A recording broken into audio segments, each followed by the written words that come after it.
Salah satu partai politik yang mulai menerima banyak pelamar sebagai bakal calon anggota legislatif adalah PSI. Hingga bulan Maret ini sudah ada puluhan orang yang melamar untuk bisa maju sebagai bakal calon anggota legislatif. Mereka umumnya dari berbagai latar belakang, mulai dari politisi hingga mahasiswa.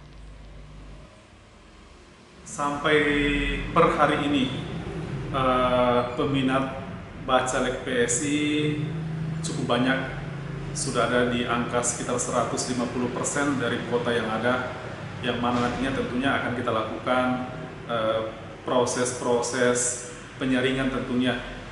Fit and proper test akan kita lakukan untuk menyaring bacalek-bacalek yang punya kapasitas dan tentunya sesuai dengan yang partai harapkan. Jumlahnya sekarang ada berapa, Kak? Jumlahnya sekarang sudah ada di angka per hari ini ada di 76 caleg untuk di 5 dapil yang ada di Kota Makassar, dan dapil yang terbanyak peminatnya ada di dapil 1 dan dapil 5.